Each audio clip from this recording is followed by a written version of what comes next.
오늘은 무릎 관절염에서 많이 사용되는 이 줄기세포 치료에 대해서 말씀을 드리려고 합니다. 어떤 줄기세포 치료가 좋을지, 그리고 각 줄기세포 치료의 장단점은 무엇인지 한번 알아보도록 하겠습니다. 먼저 이 50세 이후가 되잖아요. 그러면 뼈와 뼈 사이에서 관절을 보호하는 연골이 닳아 없어지게 돼요. 그런데 이 연골이 한번 닳아 없어지면 저절로 재생이 되지는 않기 때문에 결국은 나중에 뼈와 뼈가 부딪히게 되는 것이죠. 예전에는 이렇게 연골이 닳아지게 되면 뼈와 뼈 사이에 인공 연골을 넣어주는 인공 관절 수술을 했습니다. 인공 관절 수술은 말 그대로 인공 연골을 넣고요, 닳아진 뼈의 표면을 금속으로 이렇게 씌우는 것이에요. 그런데 문제는 이 인공 관절도 수명이 있습니다. 대략 한 10년 정도 사용을 하게 되면은 교체를 해줘야 돼요. 그러면은 재수술을 하셔야 되는데 인공 관절 재수술은 정말 쉽지 않거든요. 그래서 최근에는 인공 관절 수술을 하지 않고도 연골을 복원을 하고 재생을 하는 다양한 정말 치료가 많이 개발이 되었고요. 그 중에 대표적인 치료가 바로 줄기세포 치료가 되겠습니다.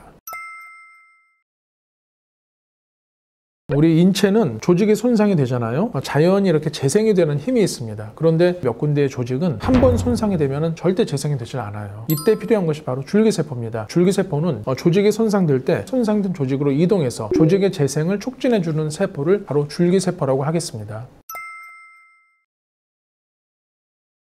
이 줄기세포 치료의 종류는 크게 두 가지입니다. 동종이냐 이종이냐인데요. 내 몸의 것을 추출을 한 다음에 다시 아픈 부위에 집어넣는 것이 동종 줄기세포 치료가 되겠고요. 이종 줄기세포 치료는 다른 사람의 줄기세포를 이식을 받는 겁니다. 각각의 장단점을 살펴보자면 이종 줄기세포의 장점은 다른 사람의 것을 사서 받기 때문에 내 몸에서 추출을 할 필요가 없어요. 원 스텝으로 바로 그냥 사서 집어넣으면 되는 것이죠. 그런데 문제가 있습니다. 일단 다른 사람의 조직을 사는 것이기 때문에 비용이 상당히 많이 들겠죠.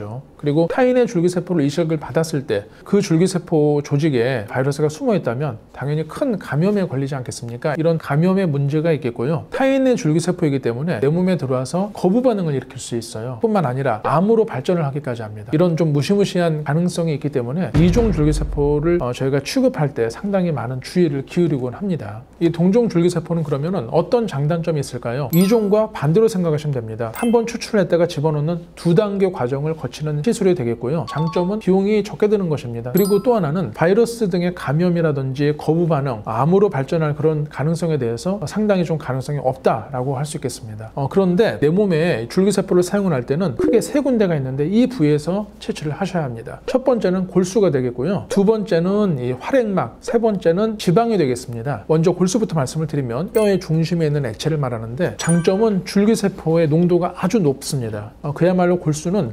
줄기세포의 원액이라고 하겠어요. 그런데 문제는 대개 골반뼈나 척추뼈에서 줄기세포를 추출을 하거든요. 이 큰 바늘을 이용하기 때문에 아픕니다. 이런 또 단점이 있겠고요. 두 번째, 활액막 조직은 관절을 싸고 있는 흐물흐물한 막입니다. 주로 무릎에서 많이 추출을 하는데요. 문제는 이 활액막 조직이 흐물흐물하기 때문에 채취하는 과정이 좀 어려워요. 그리고 농도가 원하는 만큼 나오지 않는 경우도 종종 있습니다. 그런 충분한 양의 줄기세포를 얻기가 좀 쉽지 않다는 단점이 있겠고요. 세 번째로 우리 몸에 많은 지방입니다. 지방 줄기세포는 약간의 그 위험성이 있습니다. 왜냐하면 지방 흡입을 할 때 지방 방울이 막 나오거든요. 그 방울이 심장혈관이나 뇌혈관으로 가서 딱 거기를 막을 수가 있어요. 두 번째는 이 지방은 세균이 살기가 아주 좋은 곳입니다. 세균이 감염이 될 경우에는 정말 고생을 많이 하시는 좀 위험성이 있다고 하겠습니다.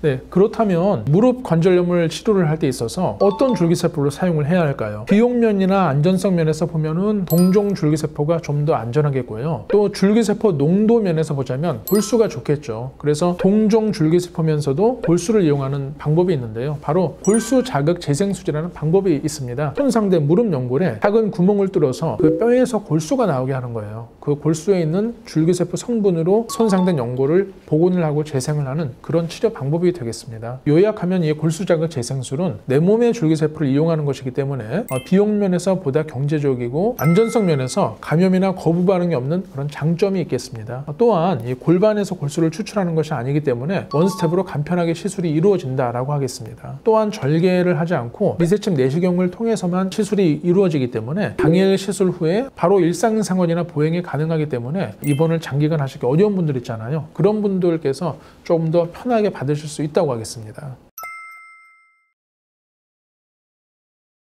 마지막으로 당부드리고 싶은 것은요. 이 무릎 퇴행성 관절염은 시술이나 치료 후에도 지속적인 관리가 필요한 질환이 되겠습니다. 무엇보다 체중이 많이 나가면 이 관절에 부담이 되기 때문에 적절한 식이 습관이나 어떤 운동을 통해서 체중 조절을 하시는 것이 필요하겠고요. 그리고 무엇보다 중요한 것은 허벅지 근육을 키우시는 겁니다. 이 허벅지 근육이 튼튼한 분들은 그렇지 않은 분들에 비해서 인공관절 수술을 받는 빈도가 현저하게 떨어진다. 즉 허벅지 근육이 튼튼하면은 관절염이 심해도 인공관절 없이 건강한 무릎을 유지할 수 있다라고 이해하시면 되겠습니다. 그래서 오늘 제가 마지막으로 이 허벅지 근력 강화 운동을 좀 보여드리려고 합니다. 눕거나 앉은 채로 다리를 쫙 펴시는 겁니다. 발목은 위로 젖히신 채로. 그래서 다리를 천천히 올리셔서 다섯 세고 딱 멈추세요. 한 45도 각도에서 멈춰서 다섯 세시고 다시 천천히 내려오시는 겁니다. 이때 허벅지 안쪽 근육에 힘이 들어가는 것을 꼭 느끼셔야 됩니다. 이 운동을 한 번 하실 때 10번에서 15번 정도 하루에 한 5세트 정도 해주시면 허벅지 근육을 강화하는데 아주 충분하다고 하겠습니다. 네, 오늘은 무릎 퇴행성 관절염에서 도움이 되는 줄기세포 치료의 종류와 각 치료별 장단점을 알아보았고요. 무엇보다도 이 허벅지 근력 운동을 튼튼히 하셔서 이 건강한 무릎 관절을 계속 유지하시기를 바라겠습니다.